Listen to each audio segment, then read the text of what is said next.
What's going on, guys? Thanks for tuning into the Local Crown podcast, where we're going to teach you how to wage war on your competition and earn your local crown, also known as the top spot on Google. Awesome, man. So I know that the finances tends to be a stressful topic for the majority of entrepreneurs. I know it is for me. So how do you take on your own stress while also taking on everybody else's stress? Like, how do you keep from that getting overwhelming to you? Yeah, that's a good question. Because a lot of what I do is like a therapist to some degree, where they have money stress and they're coming to me to solve it. It's why I developed those 4 commandments that I was alluding to. 1, everything we do needs to get us closer. 2 is every business decision is a financial decision. 3 is every business decision is also a preference. And then number 4 is we need to take asymmetric bets where the upside is greater than the downside. And so I mention that because what ratchets down the stress for clients is realizing that things are not binary. There's not a right or wrong. That almost every business decision they're trying to solve for is a preference. You know, one person could want to grow their business and another could be happy with where they're at, and both could be correct. And so inherently they're preferences. And so once the client understands, hey, most of these things I'm trying to solve are preferences, but I'm trying to solve it as if it's binary. I'm trying to, if it's binary, there's a right or wrong. And if that were the case, then you could just go Google every business decision that you needed to make, and Google would be like, okay, cool, here's what you need to do next. So people are trying to apply these really rigid structures to their finances as if there's a right or wrong, when there inherently is not. And so to me, what unravels the anxieties that clients have is helping them to understand those commandments, how to apply them, how to basically develop a new operating system for thinking about their business.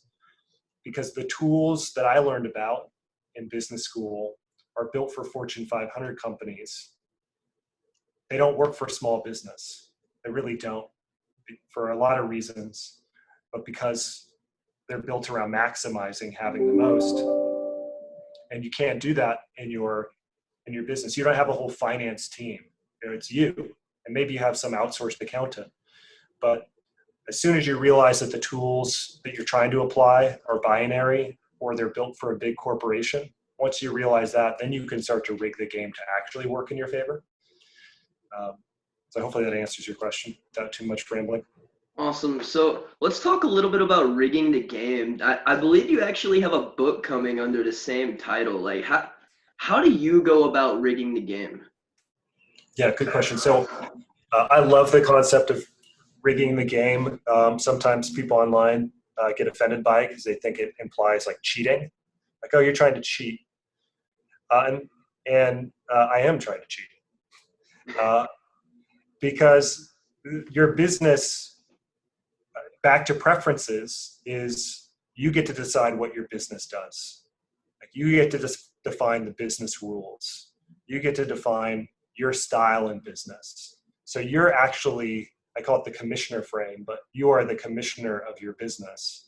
You get to write the rules. So if you invented a game and you got to write the rules, why would you not win that game every single time? Right? If you invented some board game and you were playing against other folks, because you made up all the rules, you should know the cheat codes, right?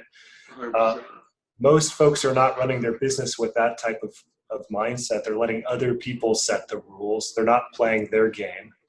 And so what I teach is, again, starting with those 4 commandments, understanding their preferences. We're trying to get closer to what you want. We're trying to make bets that have substantially greater upside. Underpinning all of that is playing your game, your style. Who are you? What are your unique talents? I have a whole set of tools to help people figure that out. But once you know that, then you start setting up what are called preventative controls. Preventive, I mentioned I have 2 young daughters. and they have iPads and they want to watch Netflix as much as I'll let them. And the last thing I want to do is find out that they were watching like Die Hard, even though it's maybe the greatest Christmas movie, it's not the Christmas movie I want them watching right now, right? Because they're 4 and 6 years old. And so what do? You set the kid controls, right? Because you're like, I don't want to find out later that you watch Die Hard or pick a rated R or triple X thing. I don't want to find out later. So I'm going to prevent you from being able to do that. Right? I'm going to set these kid controls. So preventative is better than detective. Detective is you find out later and then you fix it. And so once I know your style of play, what we're optimizing towards your profit priorities, then we start setting up the structures so that we have preventative controls. And so you have to opt into something bad happening rather than opting out. So I can give you an example if you'd like. Oh, please. Yeah. So you can get most of the benefit of budgeting without a budget. This is what my wife and I do. So obviously I have the financial background. My wife does not. And so what we did is we looked at the last 12 months of spending. We just downloaded it from our bank, and we came up with 6 categories that were like fun, home, kids, vacation, entertainment, like very high level. And we spent very little time when we just went through and we just labeled every single transaction like with one of those categories. And then we totaled it up for the year and for each of those categories. And then I get paid twice a month. And so 24 times a year from my businesses. So what I did is I just took those buckets, each of those amounts divided by 24. And we set up separate bank accounts for each. And so my paychecks automatically go into those buckets in equivalent amounts based off the math I was just describing. Yeah. And so there's an amount that automatically goes into fun. There's an amount that automatically goes into entertainment, kids, etc. So now if I overspend, my card declines, right? Because I just tried to spend more on fun than I had, or I have to transfer money into that account. Yeah. So it doesn't decline. And so that's causing me to opt in.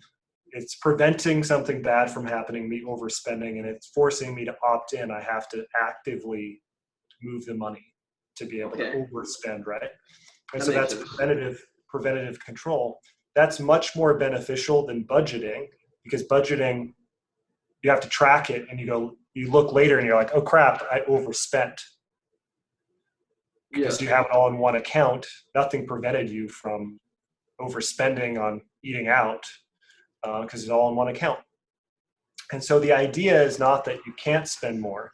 It's that you're trying to implement these tools where it causes you to have to opt in. Yeah. So you have a say in it rather than having to opt out. Much more difficult to opt out, find out later that something bad has already happened. Yeah, you're maintaining control. As soon as if something's bad's going to happen, you're going to know immediately, and you have to actually do that. That's giving you the certainty to spend your money and do what you need to do. That's kind of genius. So everything that I do is basically go, what is the outcome that we want? What are we trying to get closer to? I'm going to assume that whatever that I'm not going to track or want to do all these difficult things. Like, let's assume the worst case scenario to some degree. How can I prevent something bad from happening? And then how do I set up the system so that I don't have to think about it unless I'm acting out of bounds of the rules that I've already set? And then it's going to force me to have to basically say, yes, I'm willing to proceed. Whereas most folks are bouncing back and forth between rigid and chaos, and not to throw stones to like something like profit first. That's an incredibly rigid structure. It's that you have to try and follow, and it's difficult. Some folks can really it's like yo-yo dieting to some degree. It's like every diet's going to work if you could stick to it long term. Consistency. Almost every diet. Profit first is going to work great if you can stick to it. But you have all this chaos, so then you find a very rigid solution, and then at some point you're like, well, this isn't fun anymore, or I deserve to be able to have some fun. And then you break the rigid rules, you go back to chaos, and then eventually you go back to rigidity, and so on and so forth. So you keep bouncing back and forth. And what I try and do is go, rather than bouncing back and forth, which I know will happen, how do I just prevent that from being a possibility? Awesome, man. There's a huge amount of power in that. So you mentioned bets and making sure that all of your bets are asymmetrical. Do you have a way that you look at investments or bets, et cetera, to decide which ones to take and which ones not to take? I do. Yeah, so asymmetric bets, if you study the great entrepreneurs, that's what they do intuitively. Elon Musk intuitively finds these asymmetric opportunities. They just have that unique skill to be able to see it. Like, this is something I should invest in, and it's going to have a 100x ROI. Jeff Bezos has this saying that if you told me that a bet, an investment, had a 10% probability of having a 100x ROI, I would make that bet every time. So on the really amazing entrepreneurs out there who have generated generational wealth, they make asymmetric bets, upside substantially greater than the downside. Most small business entrepreneurs make bets where the downside is substantially greater than the upside. Either I'm going to make 100 grand or I'm going to be homeless. Like, that's asymmetric, but it's to the downside. Like, Yeah. being homeless, much worse than making 100 grand. Or they make bets where the upside is equal to the downside, where, okay, I'm going to spend $1 to make $2. That's not asymmetric. That's I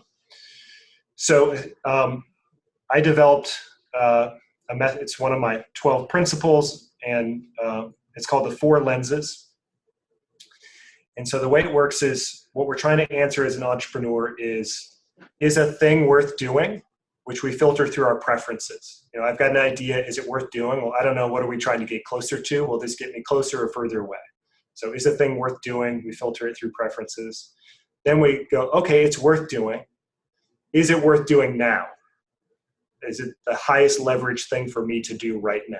So is it worth doing? And if so, is it worth doing now? So that's where I use the 4 lenses. And the 4 lenses go like this. And I'll tell you what they are, and then I'll tell you how to apply it. Is this thing a forcing function? Is it going to generate a time savings now or in the future? Will it produce revenue? Will it reduce expenses? So there's the 4 buckets. Forcing function is, I plan on doing something, and by committing to this new thing, it's going to force me to do the thing I already planned on doing. Right? So it's going to force me to complete this thing that I planned on doing regardless. Yeah. Time savings is it going to save me or my team time now or in the future? And if so, how much? And then revenue and expenses is pretty obvious. It's just I have to have data that actually says it will produce revenue or actually says it will cut expenses. I can't just make a bunch of assumptions. So those are the 4. What I do is I take every idea that I have and I put it in an Excel spreadsheet, running list or Google Sheet, and I go through each idea and I check it. I go, is this a forcing function, yes or no? Is it a time savings? If so, how much? How much revenue? How much expense? And then my criteria is I have to check at least 3 of the 4 boxes. So if I can't do 3 or more, then I can't do it. And the one that I'm going to choose is the one that I can check all 4 and that has the most amount of revenue, expense, and time, right? Because those are numbers that we can assign to it. So now I'm picking the highest leverage thing, right? Because I checked all 4, hopefully, and I'm picking the one that has the most revenue potential or the most expense, etc. But worst case scenario, if I don't get the revenue, I still get the expense savings, or I still get the forcing function, which is the thing I planned on doing anyways, or I still get the time savings. And so basically I've built in a hedge. I've eliminated the downside risk, which means no matter what I'm solving a problem, I'm getting closer to what I want. I can't guarantee that I'm going to actually get all 4, but I'm going to get at least 1 and probably multiple. And so that creates inherently asymmetric risk, where I've stacked the deck in a way that the upside, there's no downside, and then there's only upside and substantially more upside because I've quantified it across multiple buckets.